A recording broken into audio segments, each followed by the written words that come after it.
दोस्तों, आज की कहानी है बुआ जी मैं आपका पीछा नहीं छोड़ूंगी। दोस्तों, कहानी शुरू करने से पहले अगर आपने हमारे चैनल को सब्सक्राइब नहीं किया है तो सब्सक्राइब कर लीजिए ताकि आपके पास पहुंचे हर नया वीडियो। मालती की विदाई का वक्त हो गया था। वो सबके गले मिलकर रो रही थी। अपनी बुआ रूपा के कान में रोते रोते बोली, बुआ मेरे साथ रहने के लिए तैयार रहना, मैं आपका पीछा आसानी से नहीं छोड़ूंगी। रूपा मालती की बातों का मतलब समझ नहीं पाई। रूपा को हैरानी की स्थिति में छोड़ मालती विदा हो गई। रिश्तेदारों और मेहमानों को विदा करते और सामान समेटते समेटते बहुत देर हो गई थी। करीब 2 बजे रूपा अपने कमरे में आई, लेकिन थके होने के बाद भी उसकी आंखों में नींद नहीं थी। आज मालती के रूप में उसकी सहेली भी विदा जो हो गई थी, उसे बीती बातें याद आने लगी। माँ के देहांत के बाद उसके पिता को भाई चेतन की शादी जल्दी जल्दी करनी पड़ी। रूपा उस वक्त केवल 10 साल की थी और चेतन 20 साल का। सुधा रूपा की भाभी बनकर घर आई। सुधा बहुत गुणी और संस्कारी थी। उसने पूरे घर को संभाल लिया। रूपा को वो अपनी बेटी मानती थी। रूपा भी अपनी भाभी को बहुत प्यार करने लगी थी। 1 साल बाद सुधा ने बेटी को जन्म दिया। मालती के रूप में रूपा को बहन के साथ साथ सहेली भी मिल गई थी। कुछ समय बाद पिता भी उसकी जिम्मेदारी भाई भाभी को देखकर दुनिया से चले गए। समय पंख लगाकर उड़ गया। छोटी सी रूपा कॉलेज में आ गई। उसे अपने साथ पढ़ने वाले लड़के विकास से प्यार हो गया। दोनों ने शादी करने का मन बना लिया था। जब ये बात रूपा के भाई को पता चली तो वो रूपा का रिश्ता लेकर विकास के घर गए। दोनों की जाति अलग होने के साथ साथ आर्थिक स्थिति में भी बहुत अंतर था। इसलिए विकास की मम्मी ने दोनों की शादी करने से मना कर दिया। साथ ही बेटे को धमकी भी दे डाली कि मेरी मौत के बाद ही उससे शादी करना। दोनों के सपने ताश के पत्तों की तरह बिखर गए। रूपा ने कभी शादी न करने की कसम खा ली, लेकिन विकास की मम्मी ने जबरदस्ती उसकी शादी अपनी पसंद की लड़की से करवा दी। इसके बाद दोनों न मिले न कभी बात की।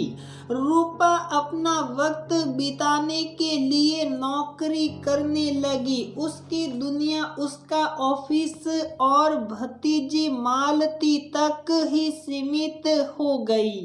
मालती बड़ी होने लगी तो चेतन और सुधा को उसकी शादी की चिंता सताने लगी, लेकिन दोनों उससे पहले रूपा की शादी करना चाहते थे। इसलिए उन्होंने एक बार फिर रूपा को मनाने की कोशिश की। रूपा मालती के लिए रिश्ते आने लगे हैं, पर हम तुम्हारी शादी पहले करना चाहते हैं।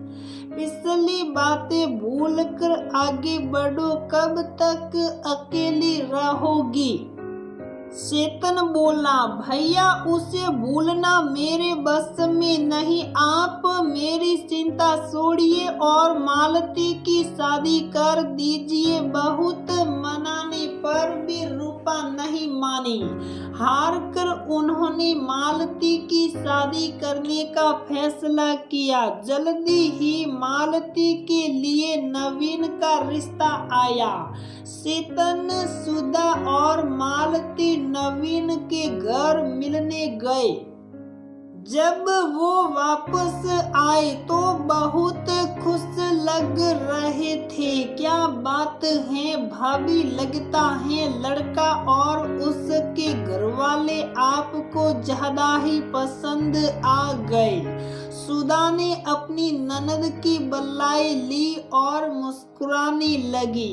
रूपा को भाभी का ये बर्ताव अजीब लगा, पर उसने कुछ नहीं बोला। रूपा सुधा की आवाज से रूपा वर्तमान में लौटी। सुबह हो चुकी थी और मालती पग फेरे के लिए आई थी। रूपा दौड़कर बाहर आई और मालती के गले लग गई। तेरे बिना मैं अकेली हो गई थी, पता नहीं आगे कैसे रहूंगी। तो बुआ आप भी मेरे साथ चलो, कुछ भी बोलती रहती हैं। रात को खाना खाने के बाद बुआ भतीजे अपने कमरे में बातें करने लगे। बुआ आप विकास जी को अभी भी नहीं भूली, आप उनसे शादी क्यों नहीं कर लेती तो पागल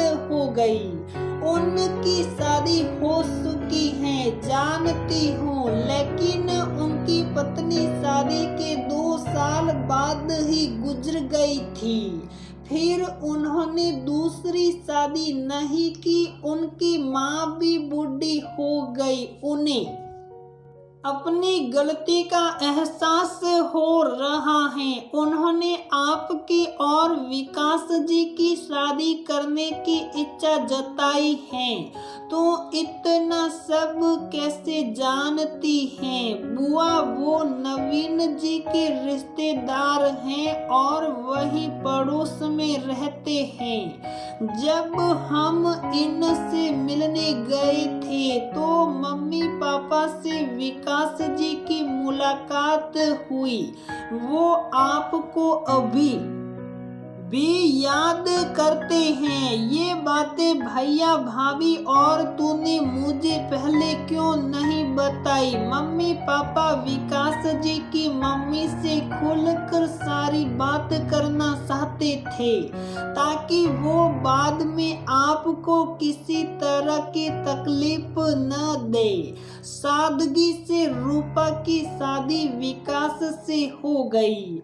आज विकास और रूपा का पूर्ण मिलन हो गया। रूपा दुल्हन बनी ससुराल पहुंची तो रूपा की सास के साथ मालती भी स्वागत के लिए दरवाजे पर खड़ी थी।